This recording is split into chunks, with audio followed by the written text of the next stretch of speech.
Você é advogado, eu não fiz nenhuma dessas declarações. Tá na mídia... Não, tá na mídia é o seguinte, você está culpando alguém. Verbaliza a declaração que eu vou responder. Vai lá, verbaliza. Exatamente. Ipsis literis, por favor, Exatamente. Paulo. Tá errada? Porque eu não tô nervoso. Então, mas foi a minha leitura. Ela tá errada. Mas se você lê, tá escrito assim, ó, vida, e você lê morte, você leu errado. Não, mas foi... a leitura sua tá foi errada. que você transpareceu pra mim aqui. Isso, de novo, chama percepção, é coisa sua. Ah, então, é minha mesmo. A primeira coisa é que a ansiedade de vice é só de candidato que quer ser vice. Então a ansiedade é dele, era bom você fazer essa pergunta pra ele.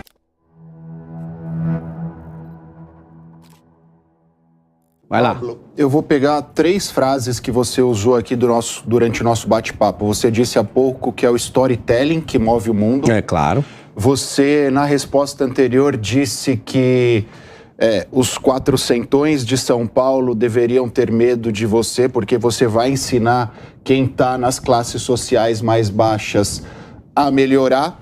E você, algumas semanas atrás, fez críticas ao presidente Bolsonaro quando ele declarou apoio ao Nunes. E agora, no começo da nossa entrevista... Verbaliza a crítica, por favor. Você falou que não precisaria nem do Lula, nem do Bolsonaro. Nenhuma dessas... Você é advogado, eu não fiz nenhuma dessas declarações. Tá na mídia... Não. Tá na mídia é o seguinte, você está culpando alguém. Verbaliza a declaração que eu vou responder. Vai lá, verbaliza. Exatamente Ipsis literis, por favor, exatamente Paulo. essa. Qual foi? Você não precisava nem do Lula, nem do Bolsonaro, que políticos eram iguais e que você seria... E o que nós precisamos? Sozinho não, com o povo. Preciso de Deus e do povo. Mas vamos lá, deixa eu terminar a minha. Então, peraí, só um pouquinho. Peraí, só para não embolar com as pessoas. Aí eu volto no storytelling. É o seguinte...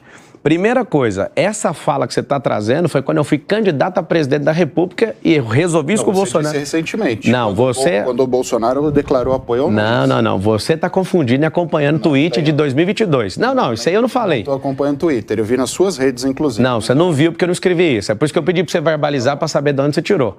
É o seguinte, eu resolvi isso com o Bolsonaro, apoiei ele, fui financiador da campanha dele, ajudei ele, tá tudo resolvido entre eu e ele. Você viu, foi tweet, é tipo fofoca na internet, eu te entendo. Não foi, mas vamos lá. Então prova, pega aí e mostra. É só você mostrar. Não tô criando animosidade, só que você tá pondo... Posso fazer a minha pergunta? Deixa eu terminar de responder.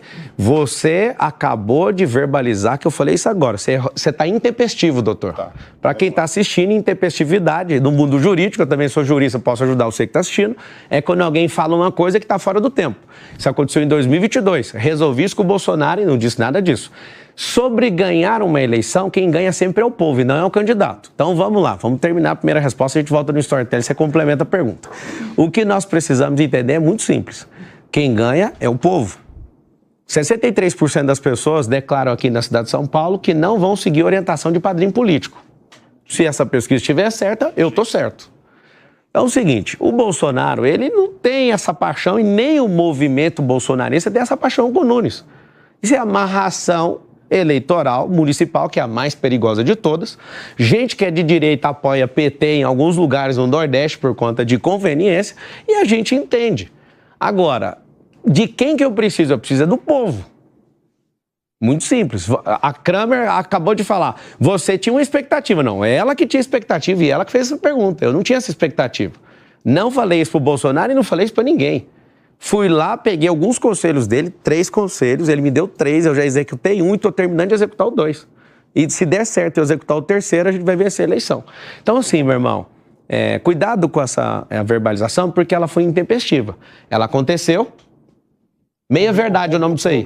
O público pode acessar. Não, o público não pode acessar não, você que tem que provar. Até sugiro você pôr seu Instagram, provar e eu vou lá e comento. Nossa, me desculpa, você tá certo, eu não verbalizei isso. Vamos lá. Você a outra sobre o storytelling. Não, é que eu não falei. Você falou que o storytelling move o mundo. Claro. 3 ponderações suas. Em determinado momento você disse que São Paulo tem alguns 400ões, não foi esse o termo, mas foi o que você... Faz o favor de, quando você abrir aspas, não colocar palavras na minha boca. Não falei isso aí. A terceira coisa que você está fazendo. Não, tudo bem. Não tá bem. Quando você verbaliza... Não, só um pouquinho. Bem. Como é que você chama, doutor? Cássio, deixa eu te explicar uma coisa. Quando você abrir aspas sobre uma pessoa... Sim. Você jamais verbaliza em verdade. Então você não disse falei que São Paulo 400. Tem muito riquinho. Não foi o termo, mas que São Paulo tem muito Eu riquinho. também não falei riquinho. Se você quiser verbalizar a minha fala, você vai falar o jeito que eu falei. Ou então você fala, eu na minha axiologia acho que você falou isso. Não é axiologia. Quem fala a palavra. Verbaliza a palavra. O termo, mas então se não lembra, pergunta direito. Não abra aspas. Fala a sua cabeça. O storytelling move o mundo. É isso mesmo. Você tem essa preocupação com essas pessoas pobres, numa evidente insinuação, colocando elas contra os ricos de São Paulo, que foi uma tática histórica do PT. Não é é isso que eu estou dizendo, por isso que eu estranhei, por isso que me marcou. Agora sim. Foi historicamente uma tática do PT. Agora sim, você está falando da sua impressão emocional. Deixa eu terminar. Deixa ele concluir, senão vocês vão ficar discutindo. Não as é usar que ouvem pela rádio não conseguem compreender. Não é usar o storytelling para cravar uma bandeira contra ideais, eventualmente, aos quais você é contrário? Vamos lá, então. Agora, é porque, assim, a gente ia criar uma animosidade porque você abriu aspas e inventou palavras que eu não falei.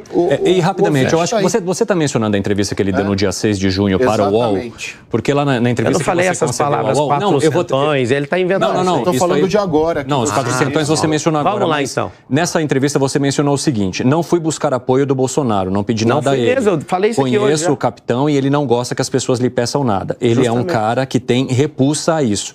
Não fui lá fazer nenhum pedido, saí de lá com a cabeça erguida. Almocei com ele, passamos umas 2 horas juntos. Eu nunca jamais fui lá para lhe pedir apoio. 0. Não fui pedir medalha. Foi ele quem me deu e fiquei muito honrado. Fui pedir conselho. É essa entrevista que você está mencionando, Acácio? Não, mas foi concedida no dia 6 de junho de 2024. É diferente, que no segundo turno, caso vocês, né... Não fui atrás do apoio do Bolsonaro. A linha ideológica dele é contraditória do Nunes, que tem o partido amarrado com o PT. É isso. Ou seja, o que você leu não é o que ele falou. Essas foram as aspas que mais... mas o que você está falando é outra coisa e ele estava trazendo outra. Assim, vamos de forma republicana baixar aqui a energia. Só peço para todas as vezes que você direcionar a palavra abrindo aspas com o meu nome, não inventar coisas. Só isso. Eu usei um termo, não exatamente o termo seu. Mas você fez a ponderação nesse sentido. Por 3 vezes você fez isso. Mas vamos continuar o debate sobre o storytelling. Como que eu vou ficar contra os ricos se eu sou super rico? Super rico, para quem está assistindo, é a configuração de pessoas que têm mais de 30 milhões de dólares de patrimônio. Como que eu estou dizendo isso? Agora, vamos ensinar matematicamente que 86% de todos os herdeiros vão queimar a fortuna dos seus pais. E se você me assistir, eu não tenho problema nenhum. Você vai ver eu sempre falando isso. Agora, governar para rico não precisa de governo. O rico, ele precisa que ninguém atrapalhe ele. Eu deixei isso claro aqui, doutor. Falei mais cedo. Agora, o que nós temos que fazer com nossa disposição política e máquina pública? Abençoar o pobre. Promover o pobre. Para quê? Para ele deixar de ser alguém que fica sendo enganado o tempo inteiro por políticos. É só isso. Não tem nada de colocar rico contra pobre. Isso é coisa da esquerda, ficar com essa bandeira. Doutor, você fez a pergunta, estou respondendo para o senhor. Eu não estou com essa bandeira. Mas às vezes você está me dando a oportunidade de tirar isso da cabeça de alguém. Eu não tenho essa bandeira. Quem divide o país é quem ideologicamente quer diminuir a potência da nação. Nós temos que abençoar o rico para ele continuar prosperando e ele falar assim, toma aqui mais emprego, para dar a chance para as pessoas terem acesso a isso e falar, deixa que eu resolvo. Eu também vou gerar emprego e fazer a maior escalada social que a gente já assistiu na história. Então é muito simples. De todo o meu coração, eu quero que você que está assistindo entenda. Nós não podemos colocar ninguém contra o outro, nós somos um só povo. Estava lá no CEPAC, o tanto de gente do Sul me agarrando, obrigado pelo que você fez no Sul. Não fiz sozinho. Mais de 2.000 pessoas estão nesse movimento que eu encabecei. Mas lembra de uma coisa, nós somos um só povo. Mas você parou lá em São Paulo. Mas a gente tinha que ter parado lá no Panamá, se você for brasileiro, e ajudar lá onde precisar. Então a grande verdade é que eu não sou a favor disso. Agora, o mundo sim é movido a storytelling. O Lula saiu da cadeia com storytelling, tirou o mandato do Deltan com storytelling, quase conseguiu tirar, se não tivesse um grupo forte político, o Moro, se não tivesse um grupo igual a União, ele tinha perdido o mandato dele de senador. O storytelling move o mundo. Vocês que assistem novela, vocês não estão assistindo novela. Aquilo ali é para vender roupa e aquilo ali é para fazer propaganda. A maioria dos jornais também vende propaganda. A concessão pública brasileira, ela obriga 2 horas de transmissão de telejornal, de todo mundo tem canal de televisão. Você acha que o jornal dá dinheiro? Dá dinheiro vendendo o quê? A propaganda. Então tem que vincular essa propaganda com a notícia. Então a gente não está no país das maravilhas, a gente tem que aprender a ler, e eu queria que o povo todinho soubesse disso. Se você soubesse, você não vai emocionar com esse romancismo que tem aí do PT e companhia e pessoal que quer ferrar esse país inteiro. Marçal, recentemente houve uma reportagem da revista Veja falando um pouquinho sobre os processos que as suas empresas têm.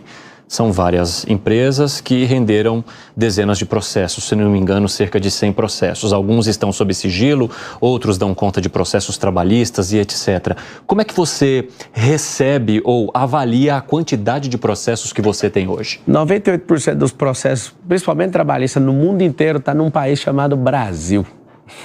Deve ser por isso que grandes companhias foram embora e a gente está sem os empregos hoje.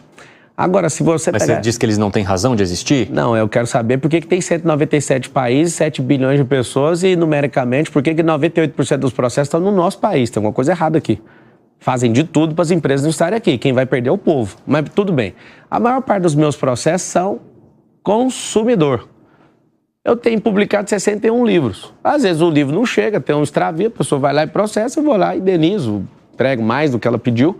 Se você fizer a pesquisa direitinho, porque você ficou só na headline, é interessante essa headline. Você imagina um grupo multibilionário só com 100 processos. Geralmente quem tem um grupo do meu tamanho, né, no tamanho, a envergadura das nossas companhias, tem 5 mil. Uhum. A gente tem muito pouco processo porque a gente não... Você acha que interfere a forma como eu te fiz a pergunta? Não. Eu só estou te falando que se você perceber... eu posso perceber, mas isso interfere como eu te fiz a pergunta? O que isso muda? Não, a forma como eu te fiz a pergunta interferiu? Não, porque você pediu para se eu checar todos os processos direitinho, isso interfere? Não, é porque se você for checar, você vai ver que é da defesa do consumidor. Ah, sim. Não é que interfere. Você falou que eu vi só o headline. Não, mas é porque... Não, mas eu estou te perguntando, esse espaço aqui é para isso também. E eu estou te respondendo. É por isso que eu não trouxe uma tese antes. Você tem tantos processos X e assado. Não, eu estou perguntando para você. E eu estou respondendo. De onde são esses processos e por quê? Eu quero ouvir a tua resposta aqui. Eu não quero ouvir a sua resposta baseada em outras publicações. Não, mas o que eu for responder é a minha resposta. Exatamente, por isso que eu estou te perguntando. E eu estou te respondendo. Por favor. Não faltou a resposta, já está respondido. Não, exatamente. Mas por que você pede para eu ler headline, então? Não, eu não falei para você... Não pedi, não. Eu falei que você só leu até aí. Não, tudo bem. Posso ter lido ou não, mas isso não interessa. Eu estou te perguntando por que eles eu não sei por que você está... Não sei por que você está preocupado, mas eu já respondi. Não estou preocupado, não. E o que eu respondi, então? Não, eu estou te perguntando por que eles existem. São processos de consumidores, existem processos trabalhistas, mas eu quero saber um pouco mais. Por que alguns processos, por exemplo, ocorrem sob sigilo e por que são... Tem que perguntar para o juiz. E por que são tantos processos? Tantos? Um grupo multibilionário ter 100 processos, pergunta para os advogados aqui se isso não é um milagre. No Brasil, isso é um milagre. O que foi, Nelson? Já que estamos no assunto do processo... Acho sobre o que você perguntou sobre a questão do sigilo, se você quiser falar com o corpo jurídico, pode ficar à vontade, dou acesso, mas tem que perguntar para o juiz, é ele que coloca isso. É porque viralizou esses dias, Pablo, uma questão envolvendo seus processos e não aqueles que você responde. Mas você falou aqui, inclusive na Jovem Pan, no Pânico, que você nunca processou alguém. Até aquela data não tinha processado, o único processo era público, que era por conta da candidatura de presidente. Então, aí começaram a aparecer pessoas pesquisando processos que você seria o autor e estavam até te cobrando judicialmente. Então, você quer esclarecer? Como é que Quero esclarecer, você esqueceu? Já veiculou, não esqueci, já respondi, inclusive, você ouviu ou não? Você falando sobre os processos que você respondeu na resposta anterior. Não, acabei de responder, porque você não prestou atenção, vou repetir. Então só para ficar claro. Então vai lá. Quando eu te perguntei, você respondeu, no meio da minha pergunta, que até aquele dia você nunca havia processado alguém. Sim. Posteriormente... não sei se nos dias seguintes, alguém entrou com uma ação judicial contra você, demonstrando que antes do início do programa, do dia que você esteve aqui no Pânico, você já tinha processado anteriormente. Ou seja, o cara juntou e você fez uma nota pública tentando esclarecer. Não tentei, não. Eu consegui. Eu dei a clareza da nota porque muitas pessoas vão se aproveitar disso. A gente está no Brasil.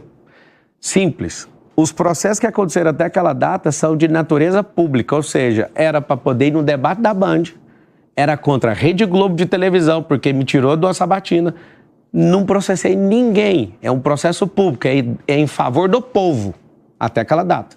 Como eu percebi uma manobra de algumas pessoas tentando tirar proveito, e várias, das 100 ações, desconta 20, se você quiser saber. Você desconta 20, é a ação de pessoas que estão se aproveitando dessa fala. Cobrando milhões, não é isso? Pode fazer à vontade. Tá muito simples. Peraí, deixa ele terminar. O que eu fiz foi, eu não tinha processado até aquela data. Só que agora, depois do Rio Grande do Sul, eu decidi que eu vou processar todo mundo e todo o dinheiro eu vou enviar para o Rio Grande do Sul para reconstruir aquele lugar. Agora, nós estamos num país onde as pessoas não gostam de produzir por si mesmas. Elas querem tirar proveito de alguém.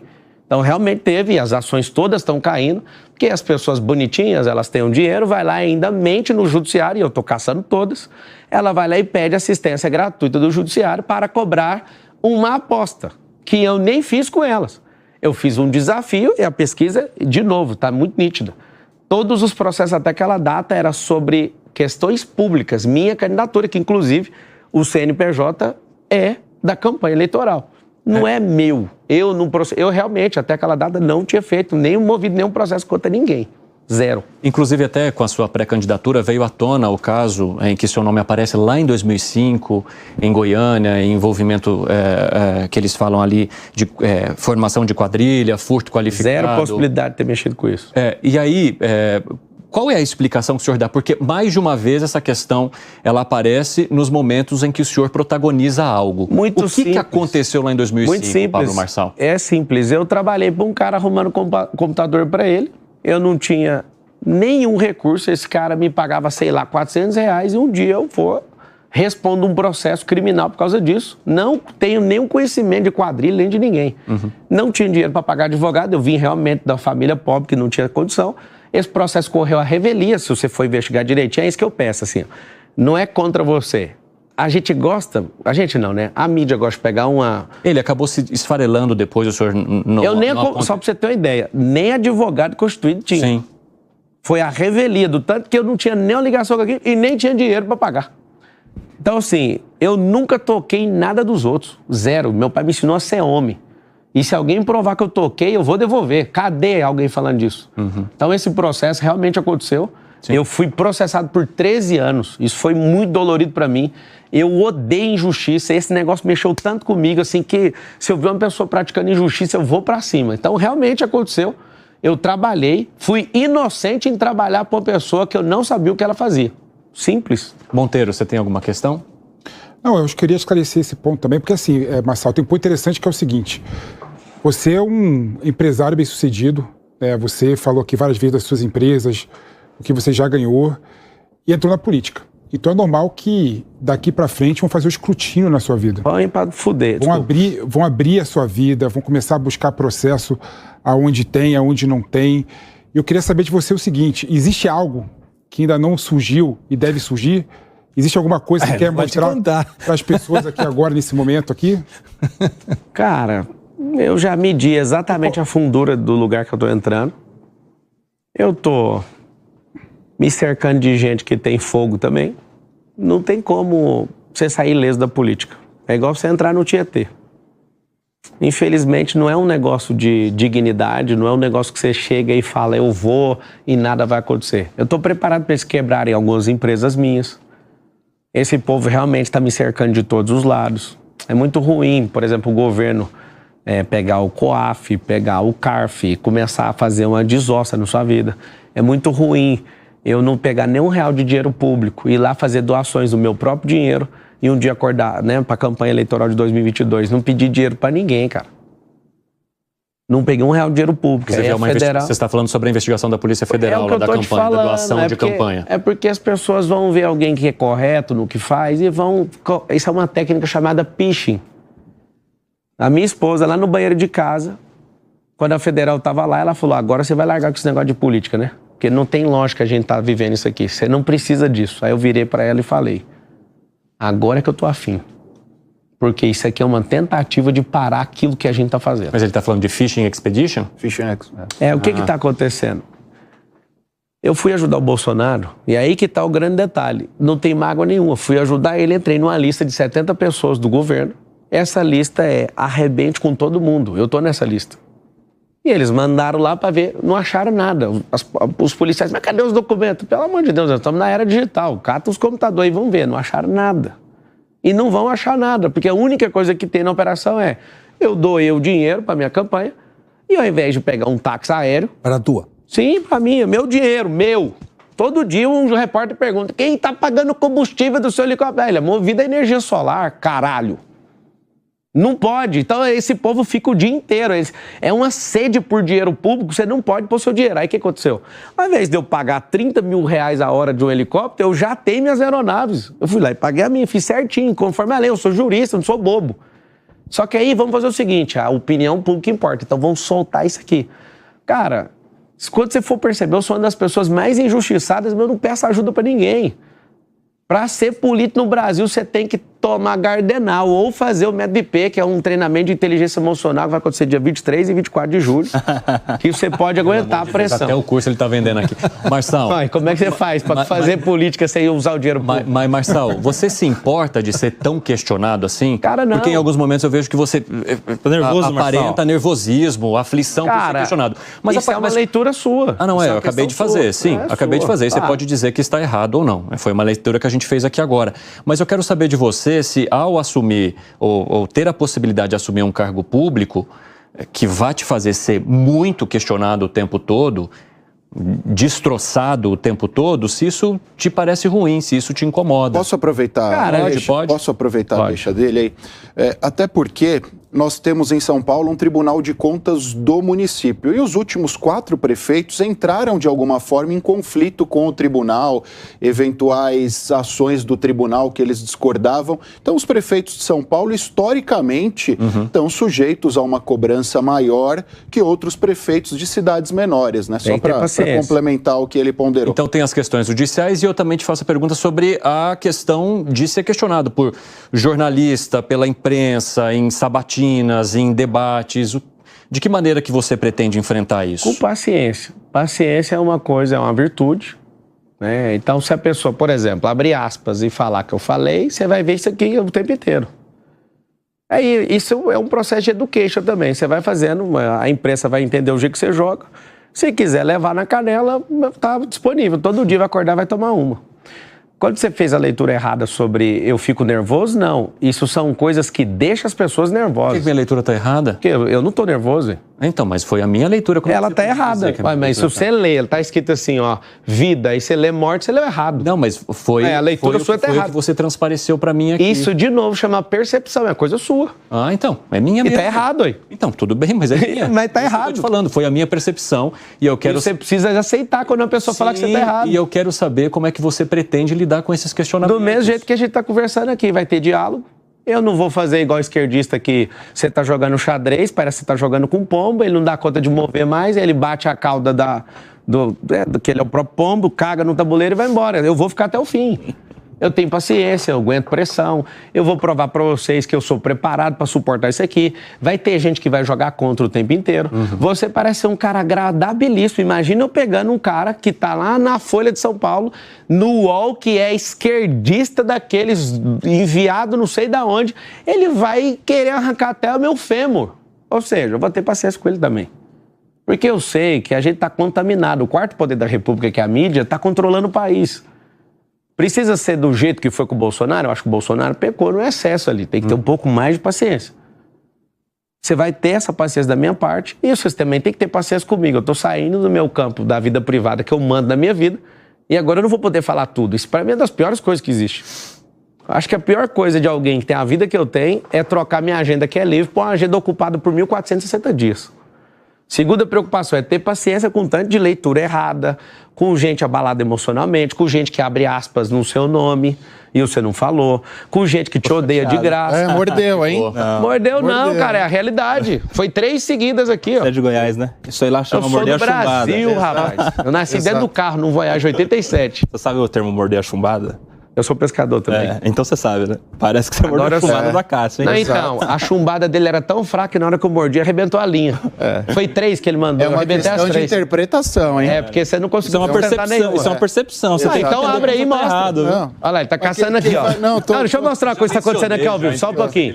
Olha o que ele tá fazendo. Ele fica caçando headline de notícia pra vir. Ou seja, só fica na headline.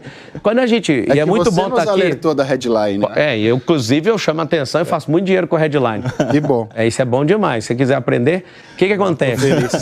Tô feliz. Mas pode ficar cada vez mais próspero. A advocacia é muito bom mesmo. Eu não fui para ela e prosperei empreendendo. Vamos aonde? Vamos lá, Nelsinho, por favor. Vocês estão monopolizando aqui o programa e a gente tem mais perguntas para serem feitas. Vamos lá. Só para falar que eu estou muito satisfeito de estar aqui, viu? Esse aqui é um bom treino. Vai lá, Nelsinho. Ô, Pablo. Diga. A gente está vendo aí o movimento acontecendo, você mexeu na pesquisa aqui, a campanha, a corrida eleitoral pela Prefeitura de São Paulo, movimentou inclusive a formação de algumas chapas. e a sua chapa ainda não está sendo discutida a respeito do seu vice. Quem não está discutindo? Pelo menos publicamente. Todo dia. Publicamente, calma. Publicamente, a gente não está vendo quem são os cotados ou não. Agora, por exemplo, com essa ideia do União Brasil talvez aderir à sua campanha, o Milton Leite, que é o presidente municipal, tinha se colocado à disposição do Ricardo Nunes para ser vice dele. Você aceitaria o Milton Leite como seu vice? E se não, quem seria um outro nome aí cotado para ser o seu vice? Já que a gente está se aproximando das convenções. A primeira coisa é que a ansiedade de vice é só de candidato que quer ser vice. Então a ansiedade é dele. Era bom você fazer essa pergunta para ele. Segundo. Mas dele certamente haverá. Eu quero saber da sua se você aceita. Então, é o seguinte, eu ainda não conversei com ele. Então tem que ter uma primeira conversa. Então não tem resposta para uma coisa que eu nem conversei. Se ele está viabilizando isso, né, que ele construa isso e está tudo certo. Que eu sei, tem mais de 20 pré-candidatos, emocionalmente falando, que querem sentar nessa cadeira poderosa de vice. Eu não sei para que o vice faz até hoje, né? É uma reserva, né, para caso acontecesse alguma coisa. Só que o seguinte, essa ansiedade é de duas pessoas, são de duas pessoas. Da pessoa que quer ser vice e sua, que é da mídia. Só de vocês dois. Para o eleitor não faz diferença? O eleitor tá amanhã, acordou, tá lá no metrô, você viu lá o vice? O que é vice pro eleitor agora? É igual o campeonato, cara. Tá no começo do Campeonato Brasileiro, ninguém nem vai no estádio. Vai quem consegue chegar lá no final. Então, essa ansiedade é de dois grupos. De vocês e de quem quer ser vice. Todo dia eu vejo uma pessoa que paga uma matéria e vai lá. Fulano pode ser vice. Aí eu fico rindo, nem conheço a pessoa. Ou seja, esse rolê é bem interessante para a pessoa, para o storytelling dela. Mas pelas regras dos debates, só irão aos grandes debates... Eu estou convidado para todos. Aqueles menos a Globo. Não. Mas quem tem 10% vai ficar de fora do debate. Mas eles não levam em consideração, as regras não levam em consideração pesquisa. A regra leva em consideração tempo de TV. Doutora Cássio, eu já recebi Eu acho que... Mas as outras chapas... Você está achando... Não, você está achando. Você falou a palavra certa. Eu já estou confirmado nos debates. Mas e as outras chapas vão aceitar? Não, mas não é chapa, isso é regra que a televisão segue, não é lei. Se fosse lei, não tem o que falar. A regra que foi, porque já foram discutidas as regras dos debates. Quem está em terceiro, imagina quando eu chegar. Inclusive, eu estou lá nos acordos. É uma liberalidade da emissora de TV, realmente. Mas quem está com 10%... Você já fez campanha, eu já fiz campanha. Depende de uma aceitação das outras chapas. É isso que eu queria entender. Então, já tem uma conversa? A terceira vez. Eu já estou confirmado, assinado. As outras chapas aceitaram? Não precisa de aceitar. Eu estou em terceiro lugar, já estou. Não, é tão simples isso aí. Isso é liberalidade. Isso não é por lei. Se fosse por lei, eu ia te responder outra coisa. Mas já estou. Falta só a confirmação da Rede Globo.